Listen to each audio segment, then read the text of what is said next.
नमस्कार प्रिय विद्यार्थियों। आज हम कक्षा 8 की संस्कृत पाठ्य पुस्तक का चतुर्दश पाठ पढ़ने जा रहे हैं। पाठ का नाम है आर्यभट्ट। भारतवर्ष की अमूल्य निधि है ज्ञान विज्ञान की सुदीर्घ परंपरा। ज्ञान और विज्ञान की बहुत लंबी जो परंपरा है वह ही भारत देश की अमूल्य निधि है, अमूल्य खजाना है। इस परंपरा को संपोषित किया प्रबुद्ध मनीषी ने। इन्हीं मनीषियों में अग्रगण्य थे आर्यभट्ट। दशमलव पद्धति आदि के प्रारंभिक प्रयोक्ता आर्यभट्ट ने गणित को नई दिशा दी। इन्हें एवं इनके प्रवर्ती सिद्धांतों को तत्कालीन रूढ़िवादियों का विरोध झेलना पड़ा। वस्तुतः गणित को विज्ञान बनाने वाले तथा गणितीय गणना पद्धति के द्वारा आकाशीय पिंडों की गति का प्रवर्तन करने वाले थे ये आचार्य आर्यभट्ट के इसी वैदुष्य का उद्घाटन प्रस्तुत पाठ में है। तो आइए शुरू करते हैं। संस्कृत की जो पाठ्यपुस्तक है रुचिरा, उसके इस आर्यभट्ट पाठ का हिंदी अर्थ। पूर्व दिशायाम उदिति सूर्य, पश्चिम दिशायाम च अस्तम गच्छति। पूर्व दिशा में उदेति सूर्य, सूर्य उदय होता है। सूर्य पूर्व दिशा में उदय होता है। पश्चिम दिशायाम च, और पश्चिम दिशा में अस्तम गच्छति, अस्त हो जाता है। इति दृश्यते ही लोके, लोके संसार में ऐसा देखा जाता है। संसार में किस प्रकार से देखते, क्या देखते हैं कि सूर्य पूर्व दिशा में उदय होता है और पश्चिम दिशा में अस्त हो जाता है। परंतु न अनेन अवबोध्यम अस्ति, अवबोध्यम धन अस्ति, परंतु अनेन ऐसा अवबोध्यम न अस्ति नहीं जानना चाहिए, हमें ऐसा नहीं समझना चाहिए कि सूर्य गतिशील है। इति यथ सूर्य गतिशील है। पूर्व दिशा में सूर्य उदय होता है और पश्चिम दिशा में अस्त हो जाता है, ऐसा संसार में देखा जाता है। परंतु इससे ये नहीं समझना चाहिए कि सूर्य गतिशील है। सूर्य अचल है, पृथ्वी च चला। सूर्य अचल है, सूर्य धन अचल है। सूर्य अचल है, पृथ्वी च, और पृथ्वी चलायमान है, गतिशील है। या जो स्वकीय अक्ष से अपने अक्ष पर, जो पृथ्वी अपने अक्ष पर घूमती है। इति सांप्रतम सुस्थापित सिद्धांत है। इति सांप्रतम, ऐसा इस समय वर्तमान में सुस्थापित सिद्धांत है, अच्छी प्रकार से स्थापित सिद्धांत है। सूर्य अचल है और पृथ्वी गतिशील है। सूर्य स्थिर है, पृथ्वी चलायमान है, जो अपने अक्ष पर घूमती है। ऐसा इस समय एक अच्छी प्रकार से स्थापित किया हुआ सिद्धांत है। सिद्धांत अयम प्राथम्येन येन प्रवर्तित है। सिद्धांत अयम सिद्धांत है, यह सिद्धांत प्राथम्येन पहली बार येन प्रवर्तित है, जिसके द्वारा बतलाया गया। स आसीत, वह थे महान गणितज्ञ ज्योतिर्विद आर्यभट्ट है। वे महान गणितज्ञ और ज्योतिषी आर्यभट्ट थे, जिन्होंने ये सिद्धांत पहली बार बताया कि सूर्य अचल है और पृथ्वी गतिशील है, जो अपने अक्ष पर घूमती है। ये सिद्धांत सबसे पहले ये बात किसने बताई? महान गणितज्ञ और ज्योतिषी आर्यभट्ट। पृथ्वी स्थिरा वर्तते, पृथ्वी स्थिर है। इति परंपराया प्रचलिता रूढ़ि तेन प्रत्यादिष्टा। पृथ्वी स्थिर है ऐसा परंपरा से चली आ रही रूढ़ि का उसके द्वारा खंडन किया गया। तेन प्रत्यादिष्टा, उसके द्वारा खंडन किया गया। तेन उदाहरितम, उन्होंने उदाहरण दिया। यत कि गतिशीलायाम नौकायाम उपविष्ट है, गतिशील नौका में, गतिशील नाव में उपविष्ट है मानव, बैठा हुआ मनुष्य। नौकाम स्थिरम अनुभवती, नाव को स्थिर अनुभव करता है। अन्यांश पदार्थान, और अन्य पदार्थों को गतिशीलान अवगच्छति, गतिशील मानता है, गतिशील जानता है। एवं गतिशीलायाम, इसी प्रकार गतिशील या चलती हुई पृथिव्याम अवस्थित है, पृथ्वी पर स्थित मनुष्य पृथ्वीम स्थिरम अनुभवती, पृथ्वी को स्थिर अनुभव करता है। सूर्य आदि ग्रहांच, सूर्य आदि ग्रहों को गतिशीलान वेति, गतिशील जानता है। इसी प्रकार गतिशील पृथ्वी पर स्थित मनुष्य पृथ्वी को स्थिर समझता है कि पृथ्वी स्थिर है, और सूर्य आदि ग्रहों को गतिशील जानता है, वेति जानता है। 476 ख्रीष्टाब्दे षट सप्तति अधिक चतुशततमे वर्षे, 476 ईस्वी में आर्यभट्ट जन्म लब्धवान, आर्यभट्ट ने जन्म प्राप्त किया। तेन एवृतते, उसके द्वारा रचित, उसके द्वारा लिखित आर्यभट्टियम इति अस्मिन् ग्रंथे उल्लिखित, आर्यभट्टियम इस ग्रंथ में लिखा हुआ है। आर्यभट्ट ने 476 ईस्वी में जन्म प्राप्त किया। ये बात उसके द्वारा रचित आर्यभट्ट नामक ग्रंथ में लिखी हुई है।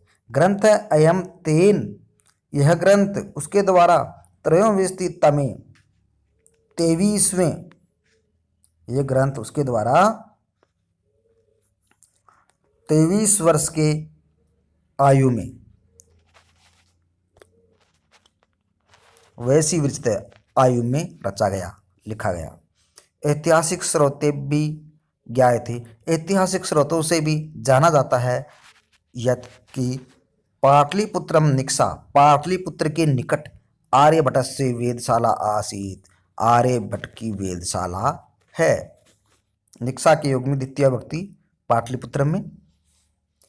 तो ऐतिहासिक स्रोतों से भी जाना जाता है कि पाटलिपुत्र के निकट आर्यभट्ट की वेदशाला थी, आसीत थी। अनेन, इससे इदम अनुमीयते, ऐसा अनुमान किया जाता है यत कि तस्य कर्मभूमि पाटलिपुत्रम एव आसीत, कि उसकी कर्मभूमि पाटलिपुत्र ही थी। आर्यभट्ट से योगदानम, आर्यभट्ट का योगदान गणित ज्योतिषाम संबंधम वर्तते, गणित और ज्योतिष से संबंधित है। यत्र, जहाँ संख्यानाम आकलनम महत्व आदाति, संख्याओं का आकलन, संख्याओं की गणना का महत्व रखती है। आर्यभट्ट फलित ज्योतिष शास्त्र न विश्वस्ति समय, आर्यभट्ट फलित ज्योतिष शास्त्र में विश्वास नहीं करता था। समय का प्रयोग करते ही भूतकाल का अर्थ था, थे, थी हो जाता है।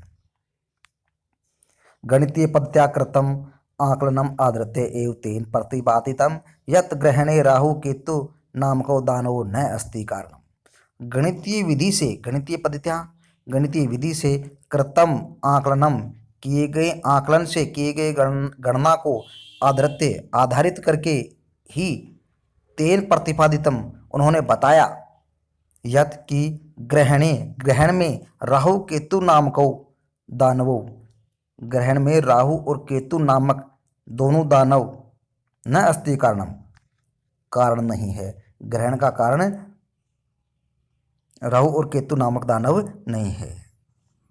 तत्र तु सूर्य चंद्र पृथ्वी इति त्रीणि एव कारणानि, वहाँ पर तो इस ग्रहण में तो सूर्य, चंद्रमा और पृथ्वी, ये तीन ही कारण है। सूर्यम परितः भ्रमन्त्या पृथिव्या चंद्रस्य परिक्रमा पथेन संयोगाद ग्रहणम भवति। सूर्यम परितः, सूर्य के चारों ओर, भ्रमन्त्या घूमती हुई, पृथिव्या पृथ्वी, सूर्य के चारों ओर घूमती हुई पृथ्वी, चंद्रस्य परिक्रमा पथेन, चंद्रमा के परिक्रमण के मार्ग में, संयोगाद, संयोग होने से ग्रहणम भवति, ग्रहण होता है। यदा पृथिव्या छायापातेन, जब पृथ्वी, यदा पृथिव्या छायापातेन चंद्रस्य प्रकाश से अवरुद्धते, जब पृथ्वी की छाया गिरने से चंद्रमा का प्रकाश रुक जाता है, तदा चंद्र ग्रहणम भवति, तब चंद्र ग्रहण होता है। देखिए ऊपर वाली लाइन में आया था अभी एक परितय, परितय, अभितय, परितय, उभयतय, सर्वतय, ये शब्द आते हैं तो इनके योग में द्वितीय विभक्ति का प्रयोग होता है। इसीलिए सूर्यम द्वितीय भक्ति है सूर्यम परितः, सूर्य के चारों ओर, भ्रमंत्या, घूमती हुई, पृथ्व्या, पृथ्वी, सूर्य के चारों ओर घूमती हुई पृथ्वी, चंद्रमा के परिक्रमा के मार्ग में, भ्रमण के मार्ग में, संयोगाद ग्रहणम भवति, संयोग से ग्रहण होता है। जब पृथ्वी की छाया गिरने से चंद्रमा का प्रकाश रुक जाता है तब चंद्र ग्रहण होता है। तथा एव वृद्धि संधि, तथा प्लस एव वृद्धि संधि, वैसे ही पृथ्वी सूर्य मध्य समागत से चंद्र से छाया पातेन सूर्य ग्रहणम दृश्यते। पृथ्वी और सूर्य के बीच समागत से चंद्र से, चंद्रमा के आने से, पृथ्वी और सूर्य के बीच आकर चंद्रमा की छाया गिरने से सूर्य ग्रहण दिखाई देता है। समाजे नूतनानां विचाराणां स्वीकरणे प्राय सामान्य जनाः काठिन्यम अनुभवन्ति। समाज में नूतनानां विचाराणां, नए विचारों को स्वीकार करने में प्राय सामान्य लोग कठिनता का अनुभव करते हैं। भारतीय ज्योतिषशास्त्रे तथा एव आर्यभट्टस्य अपि विरोधः अभवत्। भारतीय ज्योतिष शास्त्र में वैसे ही आर्यभट्ट का भी विरोध हुआ। तस्य सिद्धांता उपेक्षिता, उनके सिद्धांतों की उपेक्षा की गई, अवहेलना की गई। स पंडितमन्यानाम उपहास पात्रम जाते, वह कौन? आर्यभट्ट। पंडितमन्यानाम, स्वयं को विद्वान मानने वाले लोगों के द्वारा उपहास पात्रम जाते, हंसी का पात्र बन गया। उसकी स्वयं को पंडित मानने वाले, स्वयं को विद्वान मानने वाले लोगों के द्वारा हंसी उड़ाई गई। पुनः अपि, फिर भी, तस्य दृष्टि, उसकी नज़र, उसकी दृष्टि, काल अतिगामिनी दृष्टा, समय को लांघने वाली देखी गई। काल अतिगामिनी, समय को लांघने वाली दृष्टा देखी गई। पुनः धन अपि, पुनरपि, पुनः धन अपि, काल धन अतिगामिनी। आधुनिक वैज्ञानिके तस्मिन् तस्य च सिद्धांते, आधुनिक वैज्ञानिकों के द्वारा तस्मिन्, उसमें, तस्य च सिद्धांते, और उसके सिद्धांत के प्रति समादर प्रकटित है, आदर प्रकट करते हैं। आधुनिक वैज्ञानिक, इस समय के जो वैज्ञानिक हैं वे उसमें, उसके सिद्धांत में और आर्यभट्ट के प्रति आदर प्रकट करते हैं। अस्मात् एव कारणात्, इसी कारण अस्माकं प्रथम उपग्रह से नाम, हमारे प्रथम उपग्रह का नाम आर्यभट्ट इति कृतम, आर्यभट्ट ऐसा किया गया। वस्तुतः भारतीयाया गणित परंपराया अथ च विज्ञान परंपराया असो एक शिखर पुरुष आसीत्। वास्तव में भारतीय गणित परंपरा के और इसी प्रकार विज्ञान परंपरा के यह एक शिखर पुरुष थे। तो ये था इस पाठ का हिंदी अर्थ। प्रिय विद्यार्थियों, इसके बाद में कुछ शब्दार्थ हैं। देखिए शब्दार्थ, लोके, संसार में, अवबोध्यम, समझने योग्य, जानने योग्य या जानना चाहिए, अचल, अचल, स्थिर, गतिहीन, चला, चलायमान, गतिशील, अस्थिर, सबके, अपने, स्वयं के, अक्से, अक्ष पर, धुरी पर, गुणति, घूमती है, सुस्थापित है, भली भांति स्थापित, अच्छी प्रकार से स्थापित किया हुआ, प्राथम्यन, सर्वप्रथम, सबसे पहले, ज्योतिर्विदय, ज्योतिषी, रूढ़ि, प्रचलित, परंपरा, रिवाज, प्रतिआदिष्टा, खंडन किया, ख्रिस्ताब्दे, ख्रिस्त प्लस अब्दे, ईस्वी में, षट सप्तति, षट 6 और सप्तति 70, 76, वैसी, आयु में, अवस्था में, उम्र में, निकषा, निकट, वेदशाला, वेदशाला होती है ग्रह नक्षत्रों को जानने की प्रयोगशाला, आकलनम, गणना। तो प्रिय विद्यार्थियों, ये थे इस पाठ के शब्दार्थ। अब हम इसके प्रश्न उत्तर अगले वीडियो में, तब तक के लिए नमस्कार, जय हिंद।